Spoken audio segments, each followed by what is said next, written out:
नमस्कार, जय हिंद दोस्तों। आज के इस क्लास में हम लोग बिहार डीएलएड इंट्रेंस एग्जाम 2024 के लिए फ्रेंड्स नोट्स को कवर करेंगे। जैसा कि मैंने आपको बताया हुआ था कि एग्जाम इसका मार्च में आपका संभावित है और फाइनली जो है आयोग ने इसका अपडेट भी दे दिया है कि मार्च में आपका एग्जाम आपका कंडक्ट होना है। तो आप सभी लोग इसके लिए बेहतरीन तरीका से जो है सिलेक्टिव क्वेश्चन को जो है प्रिपेयर रखिए। आप देखेंगे तो क्या है कि डीएलएड के अंतर्गत कुछ आपका खास टॉपिक है या कुछ खास आपका पैटर्न है जहाँ से कि क्वेश्चन आपका लगातार आपका पूछा जाता है और अंधाधुंध पढ़ने से क्या है कि फाइनली आप जो है अच्छा परफॉर्मेंस नहीं कर पाएंगे और जब तक रैंक आपका अच्छा नहीं आएगा तो अपने जिला के अंतर्गत क्या है कि एक बेहतर जगह पर आपको कॉलेज जो है आपका प्रीफेयर आपका नहीं किया जाएगा। इस वजह से क्या है कि फिर आप सरकारी कॉलेज लेने से वंचित रह जाएंगे और फाइनली आप देखेंगे तो काफ़ी ज़्यादा जो है डीएलएड को क्लियर करने के लिए आपको जो है अमाउंट की अभी जो है आपका आवश्यकताएं होंगी। तो अगर अच्छा आप रैंक ला लेते हैं तो कम से कम आप 15,000 में जो है फाइनली आप डीएलएड को क्लियर कर सकते हैं। और जैसा कि आपको पता है कि बीएसएससी को टेंडर मिला है तो लगातार अब क्या है कि प्रत्येक बार जो है 80 जो है अच्छे खासे संख्या में जो है आपका वैकेंसी भी आपका डीएलएड का जो है और साथ ही आपका जो है बीएड लेवल से आपका जो है रिलीज आपका किया जाना है। तो आप सभी लोग बेहतर तरीका से तैयारी रखें। तो फ्रेंड्स आज के सेशन में हम लोग जो है सिलेक्टेड क्वेश्चन के जीएस पेपर को कवर करने वाले हैं क्योंकि जीएस का ही सबसे ज़्यादा आपका वेटेज होना है जिसमें कि आपका 40 क्वेश्चन आपका जीएस के सेशन से आपका आना है। तो मैं वही क्वेश्चन को कवर करा रहा हूँ जो कि आपके एग्जाम पॉइंट से इंपॉर्टेंट है आपका और नोट्स आपका जो कि सिलेक्टिव क्वेश्चन आपका है। तो जितनी मैंने मेहनत से इसको सिलेक्ट किया हुआ है उस तरह से आप सभी लोगों को जो है सारे क्वेश्चन का आपको रिवीजन करना है। और मैं एक छोटा सा इन्फॉर्मेशन दे दूं कि बिहार डीएलएड का स्पेशल मेरा एक ग्रुप चल रहा है जिसमें कि कंप्लीट इसका जो है नोट्स का कंप्लीट आपको पीडीएफ मिलेगा। जैसे कि आप क्वेश्चन यहाँ पर आप देख पा रहे होंगे तो इसके जस्ट क्या है कि नीचे आपको आंसर यहाँ पर आपको मिल जाएगा। तो प्रॉपर वे में आप रिवीजन भी कर पाएंगे प्लस आपका टेस्ट सीरीज वहाँ पर आपको चलाए जा रहे हैं जिसमें आप खुद को जज कर पाएंगे कि इतना 120 क्वेश्चन में से आप जो है कितना क्वेश्चन को आप बना पा रहे हैं, कितना एक्यूरेसी आप मेंटेन कर पा रहे हैं। सब्जेक्ट वाइज वहाँ पर आपको मिल जाएगा जिसमें कि आपका कंप्लीट आपका मैथ का जो है जो पैटर्न आपका फॉलो किया जा रहा है मतलब आपके डीएलएड के एग्जाम में इसका कंप्लीट आपको जो है वहाँ पर पीडीएफ मिलेगा जिसको कि आप विद सॉल्यूशन के साथ आप जो है इजी वे में सारी चीज़ों को आप रिविजन कर पाएंगे। क्योंकि अंधाधुंध पढ़ने के कारण से क्या है कि आप सही चीज़ों को जो है पढ़ नहीं पाएंगे और टू द पॉइंट अब आपको पढ़ना चाहिए क्योंकि आपके पास केवल 30 ही दिनों का जो है टाइम बचा हुआ है। तो जो पैटर्न आपका फॉलो किया जा रहा है इसके बेसिस पर आपका जो है कंप्लीट गाइडलाइंस के तहत आप ग्रुप में ऐड भी हो सकते हैं। और ग्रुप में ऐड होने के लिए आप सभी लोगों को इस नंबर पर आपको सिंपली जो है आप सभी लोगों को जो है एसएमएस कर देना है। और जैसे आप डीएलएड लिख करके इस नंबर पर आप एसएमएस करते हैं तो फाइनली आपको ग्रुप में जो है ऐड कर दिया जाएगा। तो 7050513705 पर आप सभी लोगों को मैसेज करना है और इसमें ज्वाइन होने के लिए मात्र आपको 31 रुपीज़ आपको पेमेंट करना है। तो ये बुक देखेंगे तो काफ़ी ज़्यादा कॉस्टली आता है, बाकी सारे कुछ जो है प्रिपेयर करना उतना क्वेश्चन को सिलेक्ट करना ये सारी चीज़ें होती है। तो आप सभी लोग इसमें जो है ज्वाइन कर सकते हैं। तो आइए साथियों आज के सेशन को हम लोग शुरू करते हैं और चीज़ों को समझते हैं। तो फ्रेंड जैसा कि देख पाएंगे कि आज का जो पहला क्वेश्चन हमारा कि सबसे बड़ा फूल है ये आपको नंबर बताना है। तो साथियों यहाँ पर बताएंगे आप लोग राइट आंसर क्या हो जाएगा। तो ये हमारा करेक्ट आंसर हो जाएगा रेफ्लेसिया। देखेंगे तो आप जो है रेफ्लोसिया हमारा हो जाएगा जो कि सबसे बड़ा फूल है। वेरी इंपॉर्टेंट क्वेश्चन है, ध्यान रखेंगे आप लोग। और बिल्कुल डीएलएड के बेसिस पर क्वेश्चन आपका प्रिपेयर किया गया है, एक बेहतरीन तरीका से जो है क्वेश्चन को यहाँ पर जो है सिलेक्ट किया गया है। तो सभी क्वेश्चन को आपको प्रिपेयर रखना है। ऑप्शन हमारा एक करेक्ट हो जाएगा। सभी क्वेश्चन में आपको अटेम्प्ट भी लेना है ताकि आपका कॉन्फिडेंस लेवल इंक्रीज हो। अगला क्वेश्चन है साथियों दिया गया है कि हवा में ध्वनि का बोला जा रहा है वेग कितना होगा। यहाँ पर आपका टाइपिंग एरर है, ध्यान रखिएगा। हवा में ध्वनि का वेग कितना होता है ये चीज़ आपको पूछा जा रहा है। तो देखिए हवा में जो आपके ध्वनि का वेग होता है ये 332 मीटर पर सेकेंड होता है। ध्यान रखेंगे 332 मीटर पर सेकेंड आपका होता है। वही साथियों अगर हम बात करेंगे कि जो प्रकाश का वेग होता है, अगर आपको ये पूछा जाता है कि जो हमारा प्रकाश होता है इसका वेग कितना होता है तो ध्यान रखेंगे 3 × 10⁸ मीटर आपका जो है पर सेकेंड होता है प्रकाश का निर्वात में चाल। तो ऑप्शन हमारा साथियों एक करेक्ट हो जाएगा, ध्यान रखेंगे। अगला क्वेश्चन की अगर हम बात करें तो नेक्स्ट दिया गया है। अगला में यहाँ पर देखेंगे तो कहा जा रहा है कि शुद्ध जल का पीएच मान कितना होता है ये आपको बार पूछा जा रहा है। ऑप्शन ए में दिया गया 8.4, 7, 6, 7.4। तो फ्रेंड्स याद रखेंगे कि जो शुद्ध जल का पीएच मान होता है ये आपका 7 होता है। ऑप्शन हमारा बी करेक्ट हो जाएगा। साथ ही याद रखेंगे कि जो हमारा उदासीन विलयन होता है, आपके डीएलएड के एग्जाम में प्रीवियस पेपर में क्वेश्चन पूछा गया है उदासीन विलयन का पीएच मान कितना होता है। तो ध्यान रखेंगे आपका 7 होता है। 7 से अगर पीएच मान आपका कम होता है तो ये आपका अम्लीय होगा, जबकि 7 से अधिक होगा तो ये आपके क्षारीय होगा। साथियों अगर ये पूछा जाता है कि जो हमारा पीएच स्केल होता है इसका रेंज क्या है तो 0 से लेकर के आपका 14 तक है। बीच में आपका 7 होता है, इधर आपका 14 तक होता है और यहाँ पर आपका 0 तक होता है। तो 7 से जितना भी आपका नीचे आएगा ये अधिक अम्लीय होगा और 7 से जितना अधिक होगा ये उतना ही आपका क्षारीय होगा और बीच में अगर आपका आ जाएगा तो ये आपका उदासीन हो जाएगा। तो ऑप्शन हमारा बी करेक्ट हो जाएगा। ध्यान रखेंगे। और यहाँ पर साथियों देख पाएंगे कि 7 पॉइंट आपको 4 दिया गया है, तो ध्यान रखेंगे कि जो मानव रक्त होता है इसका पीएच मान आपका कितना होता है, तो ये आपका 7.4 होता है। इतने फैक्ट को फ्रेंड्स यहाँ से आप लोग ध्यान रखेंगे। अगला क्वेश्चन हमारा नेक्स्ट दिया गया है कि मनुष्य का वैज्ञानिक नाम क्या है, ये आपको हमारा बताना है। तो फ्रेंड्स देखिए ध्यान दीजिएगा मनुष्य का जो हमारा वैज्ञानिक नाम होता है ये आपका होता है होमोसेपियंस। तो ऑप्शन फ्रेंड्स यहाँ पर आपका सी करेक्ट हो जाएगा। मनुष्य का वैज्ञानिक नाम क्या होता है, तो ये आपका होमोसेपियंस है। ऑप्शन आपका सी करेक्ट हो जाएगा। अगला क्वेश्चन की अगर हम बात करें तो नेक्स्ट हमारा दिया गया है प्रश्न है साथियों कि कांच का पीला रंग किस पदार्थ के कारण होता है। ऑप्शन सामने दिया गया है, फटाफट क्वेश्चन को अटेम्प्ट लेंगे। कांच का पीला रंग किस पदार्थ के कारण से होता है, ये आपको हमारा पूछा है। तो ये देखिए आपका फेरिक ऑक्साइड के कारण से होता है, ध्यान रखेंगे। और प्रश्न को रिपीट भी करेंगे। नोट्स वाला खास करके आपको जितने भी क्वेश्चंस आपको दिया गया है इसको आपको रिपीट कर लेना है। तो कांच का पीला रंग किस पदार्थ के कारण होता है, तो फ्रेंड्स ये आपका जो है फेरिक ऑक्साइड के कारण से होता है। ऑप्शन हमारा डी करेक्ट हो जाएगा। अगला क्वेश्चन हमारे नेक्स्ट में दिया गया है, बोला जा रहा है कि धूप चश्मा के लेंस में किस कांच का प्रयोग होता है। लेवल देख करके आपको पता चल रहा होगा कि कितने ज़्यादा इंपॉर्टेंट आपके होने वाला है। अगर आपने प्रैक्टिस सेट या प्रीवियस ईयर अगर आपने लगाया होगा तो बिल्कुल आप लोग देख पाएंगे। और यहाँ से क्वेश्चन छपने का 99.99% इसकी चांसेस है कि यहाँ से क्वेश्चन आपको डेफिनेटली आपको देखने को मिलेगा। तो डेफिनेटली आप सभी लोग अच्छे तरीक़ा से सारे क्वेश्चन को प्रिपेयर रखेंगे। तो बोले जा रहे हैं कि धूप चश्मा के लेंस में किस प्रकार के कांच का प्रयोग किया जाता है, ये आपको बार पूछा रहा है। तो साथ ही इसमें जो है आपका क्रूक्स कांच का प्रयोग किया जाता है, जिसे हम लोग कहते हैं क्रूक्स कांच। ऑप्शन आपका ए करेक्ट हो जाएगा। आगे बढ़ते हैं साथियों, अगला क्वेश्चन हमारा नेक्स्ट में दिया गया है, एक फैदम बराबर होता है, वेरी इंपॉर्टेंट क्वेश्चन, ध्यान रखेंगे। एक फैदम बराबर कितना होता है, ये आपको बार पूछा जा रहा है। तो ये लगभग आप देखेंगे तो 6 आपका जो है फीट होता है। ध्यान रखिएगा कितना होता है, तो लगभग आपका 6 फीट होता है, जिसे फुट भी लिखा हुआ रहता है, तो इसको इग्नोर कीजिएगा। तो आप ध्यान रखिएगा कि 6 फीट आपका होता है। ऑप्शन डी करेक्ट हो जाएगा। और यहाँ से देखिए साथियों कई बार क्वेश्चन आपका पूछा गया है कि जो हमारा गैलन होता है, पूछा जाता है कि गैलन से सामान्यतः किन चीज़ों का मापन किया जाता है, मापा जाता है। तो आप ध्यान रखेंगे जो गैलन है एक प्रकार के ये जो है आयतन को मापने की जो है इकाई है। ध्यान रखिएगा कि गैलन से क्या मापा जाता है, तो इससे आपके आयतन को मापा जाता है। इस चीज़ों को जो है आप लोग ध्यान रखेंगे। अगला क्वेश्चन है साथियों नेक्स्ट हमारा दिया गया है कि किस ताप पर सेल्सियस एवं फ़ारेनहाइट पैमाने का मान समान होता है। वेरी इंपॉर्टेंट क्वेश्चन साथियों, इसको जो है नोट डाउन कर लेना आप लोग, इंपॉर्टेंट क्वेश्चन है। बोला जा रहा है कि किस ताप पर सेल्सियस एवं फ़ारेनहाइट पैमाने का मान समान होता है, ये आपको बार पूछा जा रहा है। तो देखेंगे तो हमारा राइट आंसर हो जाएगा -40 डिग्री सेल्सियस। ये क्वेश्चन आपके डेफिनेटली जो है आपके आ सकते हैं। और देखिए यहाँ से एक चीज़ आपको याद रखना है कि ये क्वेश्चन आपका डीएलएड के अंतर्गत और बीएड के अंतर्गत दोनों के अंतर्गत रिपीट किया गया है। इसके अलावा साथियों अगर हम बात करेंगे कि जो है जल का अधिकतम आयतन कितने डिग्री सेल्सियस ताप पर होता है, तो ध्यान रखिएगा कि 4 डिग्री पर। ध्यान रखेंगे कितना पर होता है, तो 4 डिग्री सेल्सियस टेम्परेचर पर जो है जल का घनत्व जो होता है ये आपका मैक्सिमम होता है। तो फ्रेंड्स प्रश्न हमारा है कि सेल्सियस और जो है फ़ारेनहाइट इक्वल कितने पर होता है, तो माइनस आपका 40 डिग्री पर होता है। तो ऑप्शन हमारा यहाँ पर जो है बी करेक्ट हो जाएगा। आगे बढ़ते हैं, अगला क्वेश्चन दिया गया है, लीची का खाने योग्य भाग है। लीची का खाने योग्य भाग कौन सा है, तो ये आपका राइट आंसर हो जाएगा एरिल। लीची के हम लोग कौन से भाग को खाते हैं, तो एरिल को खाते हैं। जबकि फ्रेंड्स अगर हम बात करेंगे कि लीची का सबसे जो है भारत में अग्रणी राज्य कौन सा है, तो उत्पादन में, तो ये हमारा हो जाएगा अपना बिहार। बिहार जो है पूरे ऑल ओवर अगर देखा जाए तो इंडिया के अंतर्गत लीची का सबसे ज़्यादा उत्पादन करता है। और बिहार में जो है मुजफ्फरगंज जो है मुजफ्फरपुर, ये सबसे ज़्यादा आप देखेंगे तो लीची के उत्पादन में जो है अग्रणी है। तो ऑप्शन हमारा यहाँ पर बी करेक्ट हो जाएगा।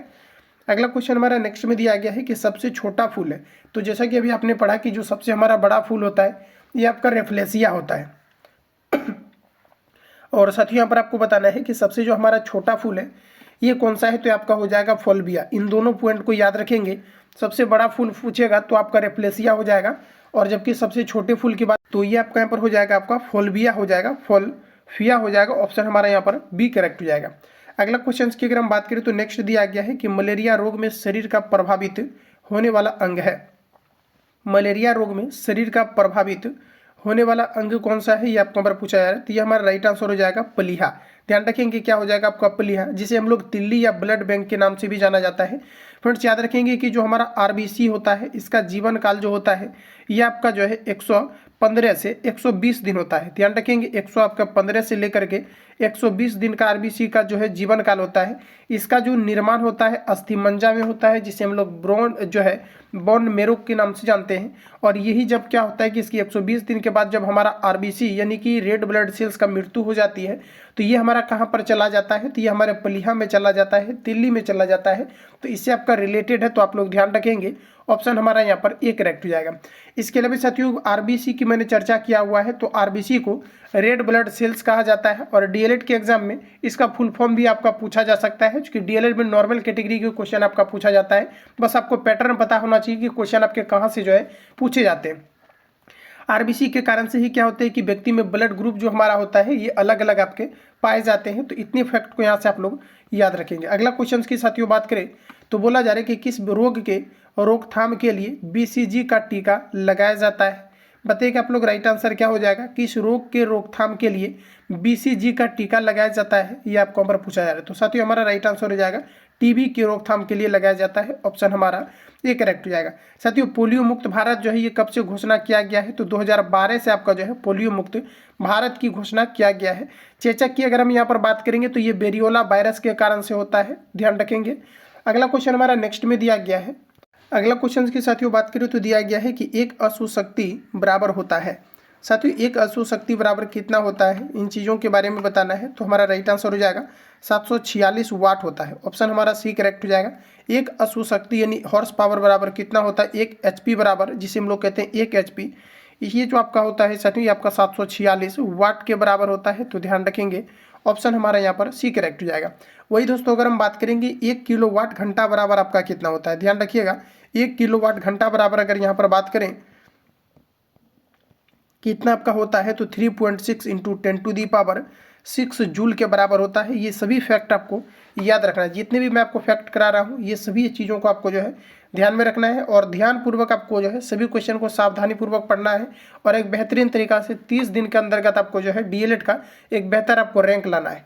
तो साथियों देखेंगे तो अगला क्वेश्चन हमारा दिया गया है कि एल्यूमिनियम का निष्कर्षण के लिए किस अयस्क से किया जाता है। तो देखिए एल्यूमिनियम का निष्कर्षण किस अयस्क से किया जाता है ये आपको पर पूछा जा रहा है। वैसे साथियों अगर देखा जाए तो एल्यूमिनियम का काफ़ी सारे अयस्क हैं, जैसे कि आपका बॉक्साइट, कोरंडम, क्रायोलाइट। ध्यान रखेंगे बॉक्साइट, कोरंडम, क्रायोलाइट आपके होते हैं, लेकिन जो एल्यूमिनियम का हमारा निष्कर्षण होता है ये आपका जो है बॉक्साइट अयस्क से किया जाता है, जिसका फॉर्मूला की बात करें तो Al2O3 आपका होता है। ध्यान रखिएगा ऑप्शन हमारा यहाँ पर सी करेक्ट हो जाएगा।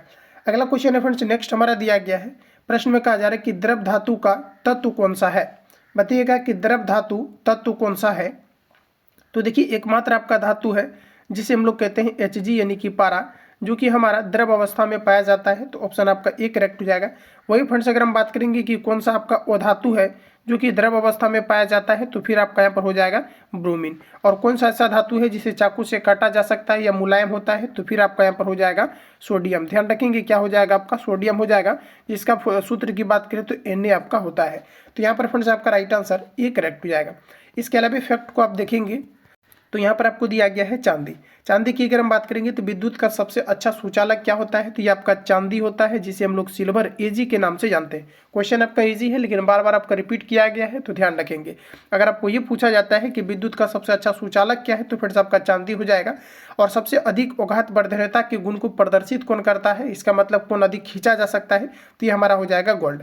अब देखिए गोल्ड की चर्चा किया गया है, तो आप ध्यान रखेंगे जो हमारा सोना होता है शुद्ध सोना ये आपका 24 कैरेट का होता है, लेकिन यही सोना को जब आभूषण बनाने के लिए प्रयोग किया जाता है तो ये आपका 18 कैरेट का किया जाता है। इसमें आपका 6 भाग जो है कॉपर की मात्रा को आपका मिला दिया जाता है। तो फ्रेंड्स क्वेश्चन आपका पूछा जाता है कि शुद्ध सोना में जो आभूषण बनाने के लिए सोना का प्रयोग किया जाता है, इसमें शुद्ध सोना का कितना % होता है, तो ये आपका 75% आपका होता है। अब परसेंटेज आपको निकालना कैसे है, तो आप चीज़ों को समझिए। डायरेक्टली आप याद भी रख सकते हैं।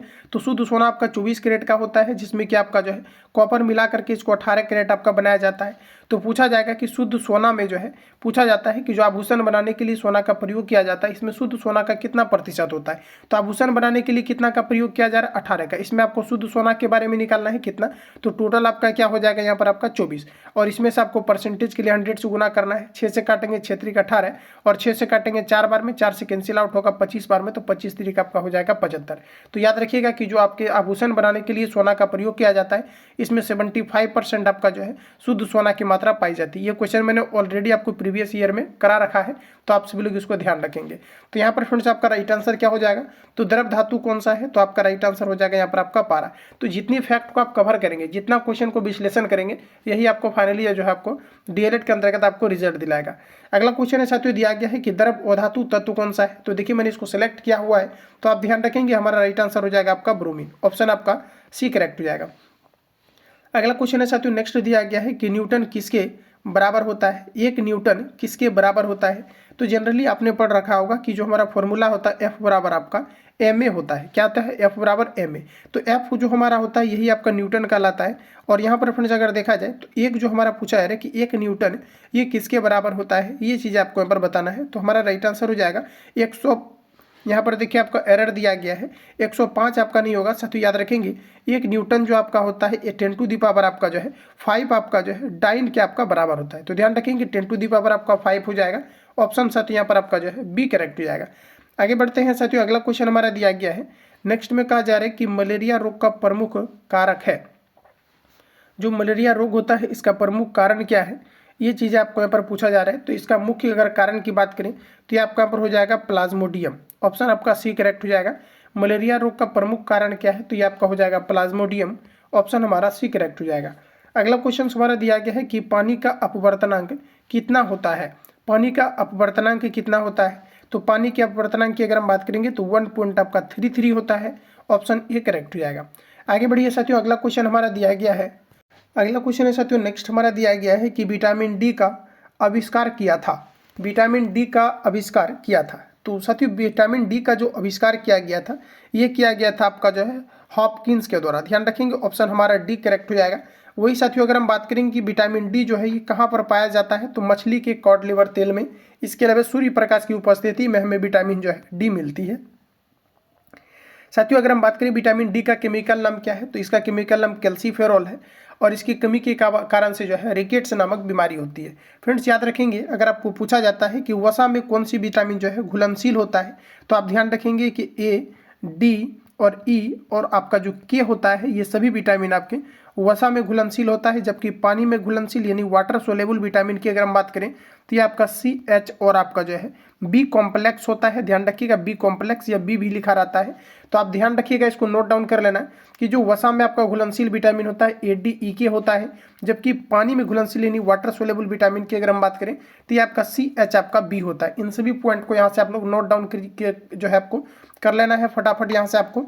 अगला क्वेश्चन की साथियों बात करें तो नेक्स्ट हमारा दिया गया है कि हल्दी में पीला रंग का कारण होता है।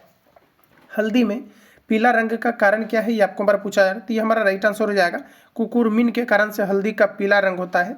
हल्दी के हम लोग कौन से भाग को खाते हैं, तो ध्यान रखिएगा हम लोग हल्दी के हम लोग जड़ भाग को खाते हैं। ध्यान रखिएगा कौन से भाग को खाते हैं, तो हम लोग जो है जड़ भाग को खाते हैं। ऑप्शन आपका बी करेक्ट हो जाएगा। अगला क्वेश्चन है साथियों दिया गया है कि गैसों में गैस का उदाहरण है। वेरी इंपॉर्टेंट, ध्यान रखिएगा गैसों में गैस का उदाहरण है। ऑप्शन ए में दिया गया है सोडा वाटर। ऑप्शन बी वायु, समुद्री जल, मिश्र धातु। तो साथियों बताना है आप सभी लोगों को राइट आंसर क्या हो जाएगा। तो देखिए गैसों में गैस का उदाहरण है, गैसों में गैस का उदाहरण है, तो ये आपका राइट आंसर हो जाएगा वायु। और वायु साथियों याद रखेंगे कि एक प्रकार का आपका क्या है, तो वायु एक प्रकार का आपका मिश्रण है। ध्यान रखेंगे वायु क्या है, एक प्रकार का आपका मिश्रण है। ऑप्शन हमारा बी करेक्ट हो जाएगा। अगला क्वेश्चन हमारा नेक्स्ट में दिया गया है कि यांत्रिक ऊर्जा को विद्युत ऊर्जा में बदलता है। यांत्रिक ऊर्जा को विद्युत ऊर्जा में बदलता है। Option A loud speaker, microphone, dynamo, sitar. बताइएगा आप लोग राइट आंसर यहाँ पर आपका क्या हो जाएगा। तो साथियों यांत्रिक ऊर्जा को विद्युत ऊर्जा में डायनमो के द्वारा बदला जाता है, जिसे हम लोग जनित्र भी कहते हैं। ऑप्शन आपका सी करेक्ट हो जाएगा। अगला क्वेश्चन की साथियों बात करें तो नेक्स्ट दिया गया है सेरीकल्चर किससे संबंधित है। देखिए बोला जा रहा है कि सेरीकल्चर किससे संबंधित है, ये आपको पर पूछा जा रहा है। बताइएगा आप लोग राइट आंसर यहाँ पर आपका क्या हो जाएगा। तो साथियों ध्यान रखेंगे कि जो हमारा सेरीकल्चर है ये किससे संबंधित है, तो ये आपका रेशम उत्पादन से संबंधित है। सेरीकल्चर किससे संबंधित है, तो रेशम उत्पादन से संबंधित है। ऑप्शन सी करेक्ट हो जाएगा।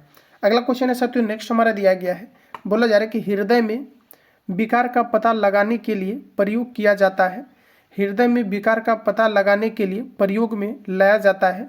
तो देखिए हृदय में विकार का पता लगाने के लिए प्रयोग में लाया जाता है ईसीजी, जिसे हम लोग कहते हैं इलेक्ट्रोकार्डियोग्राफी। क्वेश्चन रिपीट करेंगे, डेफिनेटली आपके माइंड में क्वेश्चन रहेगा, तो आपका राइट आंसर हो जाएगा इलेक्ट्रोकार्डियोग्राफी। ऑप्शन फ्रेंड्स यहाँ पर आपका डी करेक्ट हो जाएगा। अगला क्वेश्चन की अगर हम बात करें तो दिया गया है कि खैरा रोग का संबंध किससे है।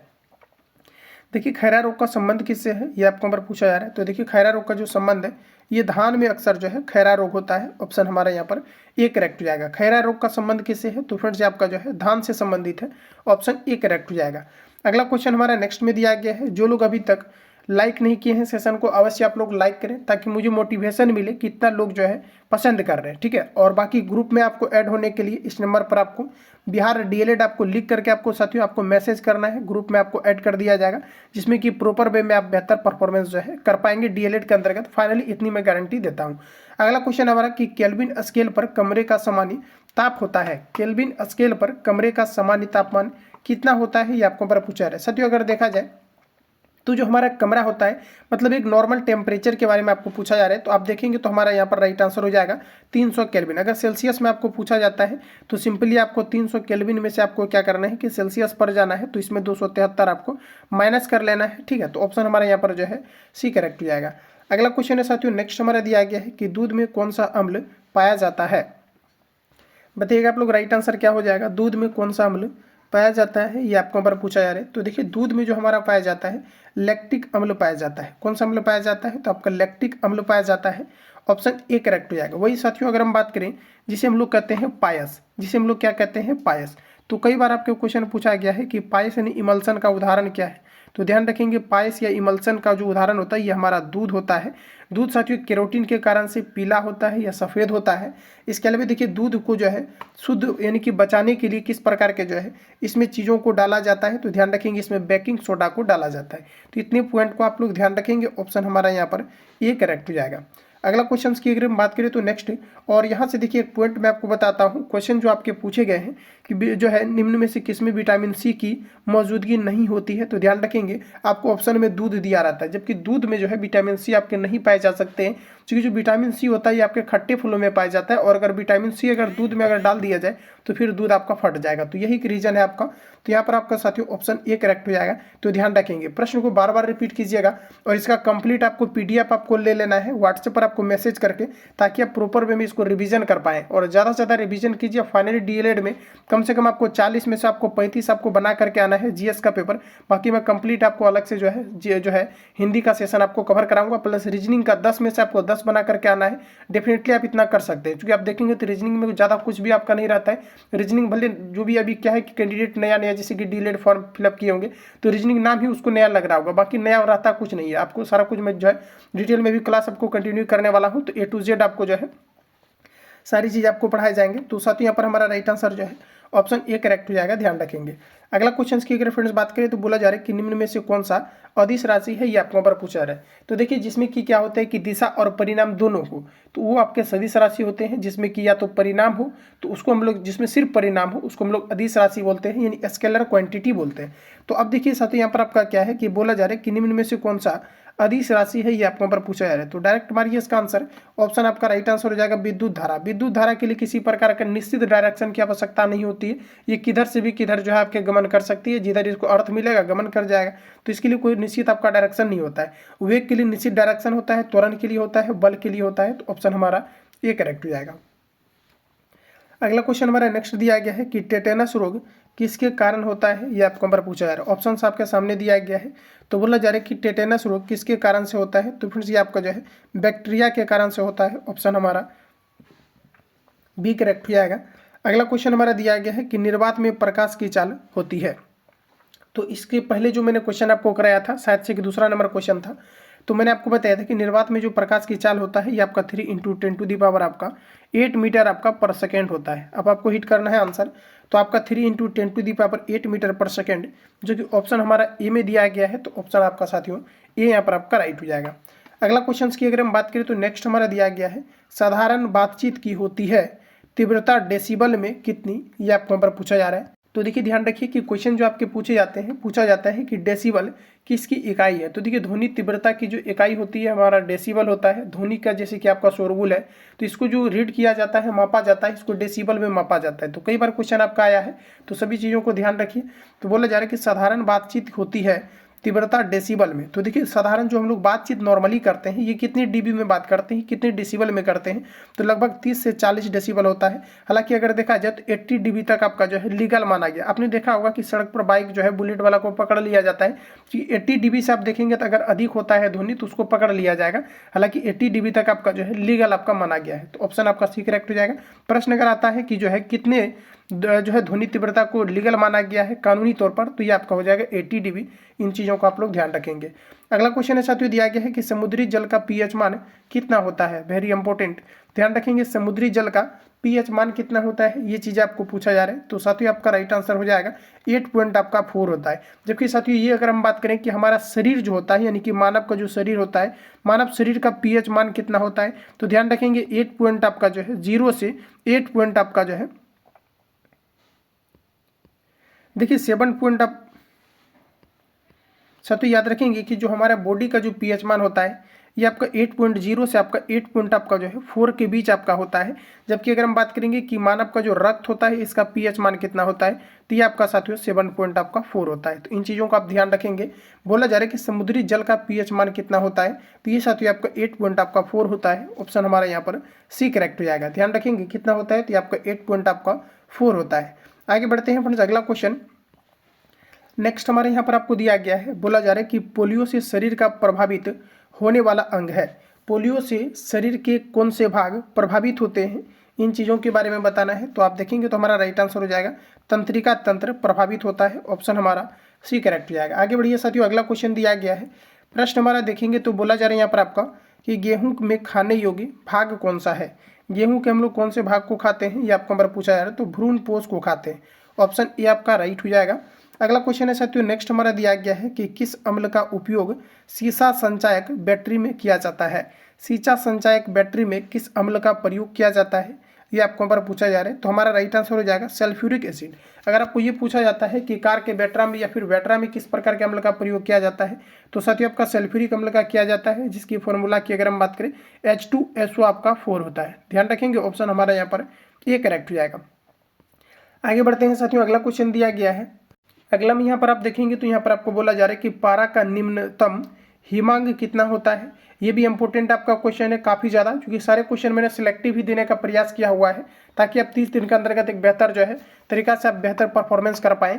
तो साथियों दिया गया है कि पारा का निम्नतम हिमांक कितना होता है। क्योंकि आप टाइम इन्वेस्टमेंट करेंगे और आउटपुट नहीं मिलेगा तो फिर बाद में जो है एक अलग ही जो है आपका मतलब अंदर से वो होता है। तो इसलिए क्या है कि जब आप टाइम इन्वेस्ट कर रहे हो तो एक बेहतर कंटेंट को पढ़िए जो कि आपके डीएलएड का पैटर्न को फॉलो किया गया है। थोड़ा सा मेहनत आपको जरूर लगेगा इन चीज़ों को रिवीजन करने में, प्रैक्टिस करने में, और थोड़ा मुझे भी लगेगा क्योंकि क्वेश्चन सारा सा जो है उतना बेहतर तरीका से छाटना ये काफ़ी ज़्यादा मुश्किल होता है और उतना मैंने देने का प्रयास किया हुआ है।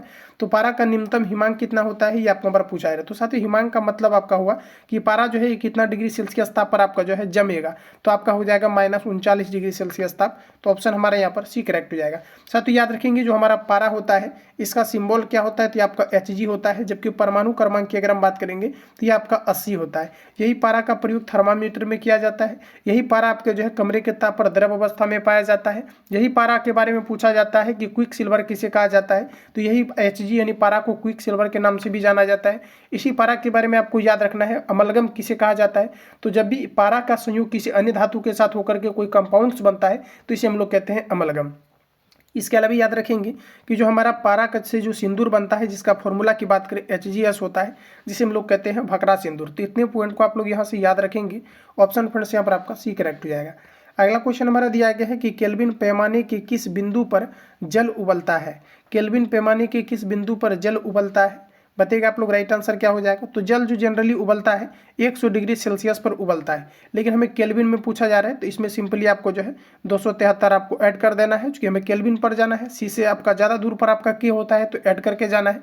ट्रिक से भी आप याद रख सकते हो। तो आपका 300 यहाँ पर आपका 73 आपका केल्विन हो जाएगा। इस प्रकार से अगर देखेंगे तो ऑप्शन हमारा यहाँ पर बी में दिया गया है, बी आपका करेक्ट हो जाएगा। आगे बढ़ते हैं साथियों। अगला क्वेश्चन दिया गया है कि जल का क्वथनांक डिग्री सेंटीग्रेड में कितना होता है। जल का क्वथनांक डिग्री सेंटीग्रेड में कितना होता है, तो जस्ट अभी मैंने आपको रिवील कराया है, ऑप्शन आपका बी करेक्ट हो जाएगा। अगला क्वेश्चन की बात करें साथियों, नेक्स्ट में यहाँ पर आप देखेंगे तो कहा जा रहा है कि निम्नलिखित में से किस रंग की सर्वाधिक तरंगदैर्घ्य होती है, ये आपको हमारा पूछा जा रहा है। सबसे अधिक तरंगदैर्घ्य की अगर हम बात करें तो ये आपका लाल प्रकाश हो जाएगा। और विचलन अगर हम बात करें सबसे अधिक किसका होता है, तो ये आपका बैगनी का विचलन जो है सबसे अधिक होता है। तरंगदैर्घ्य की अगर हम बात करेंगे तो लाल का सबसे अधिक होता है और विचलन सबसे ज़्यादा कम इसी का होता है। सबसे अधिक विचलन किसका होता है, तो बैगनी कलर का होता है। यही कारण है कि अधिक तरंगदैर्घ्य होने के कारण से जो है लाल कलर ये दूर से दिखाई हुए प्रतीत होता है, जिसके कारण से सिग्नल में भी जो प्रयोग किया जाता है ये आपका लाल प्रकाश का किया जाता है। अगला क्वेश्चन है साथियों, नेक्स्ट हमारा दिया गया है, बोला जा रहा है कि सूर्य के प्रकाश में किस रंग का परिकिरण सबसे अधिक होता है। सूर्य के प्रकाश में किस रंग का परिकिरण सबसे अधिक होता है, ये आपको हमारा पूछा जा रहा है। तो बैगनी आपका हो जाएगा, ठीक है, क्योंकि ये ज़्यादा विचलित होता है तो परिकिरण इसका अधिक होगा। और यही कारण है ब्लू प्रकाश का परिकिरण होने के कारण से क्या है कि आसमान जो है हमें ये ब्लू दिखाए हुए, नीला दिखाए हुए जो है प्रतीत पड़ता है। तो ऑप्शन हमारे यहाँ पर डी करेक्ट हो जाएगा। तो जीएस का पेपर टोटल आपका जो है 40 क्वेश्चन आपका पूछा जाना है। तो एक क्वेश्चन मैंने इसमें एक्स्ट्रा कलेक्ट किया हुआ है। तो आप सभी लोगों को बताना है कि 41 में से कितना एक्यूरेसी आप ऑन एवरेज जो है आप मेंटेन कर पाए थे। बाकी किसी प्रकार का डाउट या संशय हो तो आप मुझे कमेंट करेंगे। और जो है जो लोग सेशन को लाइक नहीं किए हैं लाइक अवश्य करें और ज़्यादा से ज़्यादा अपने मित्रों के साथ जो है शेयर करें। और बाकी किसी प्रकार का डाउट या संशय हो तो अपना कमेंट बॉक्स में अपना फीडबैक देंगे। मिलते हैं नेक्स्ट क्लास में। जो लोग चैनल पर पहली बार विजिट किए हैं चैनल को सब्सक्राइब करके बेल आइकन को प्रेस कर लेना, क्योंकि जब भी क्लास अपलोड हो तो नोटिफिकेशन आपको टाइम टू टाइम आपको मिलते रहे। मिलते हैं नेक्स्ट सेशन में, तब तक के लिए जय हिंद, बेस्ट ऑफ लक।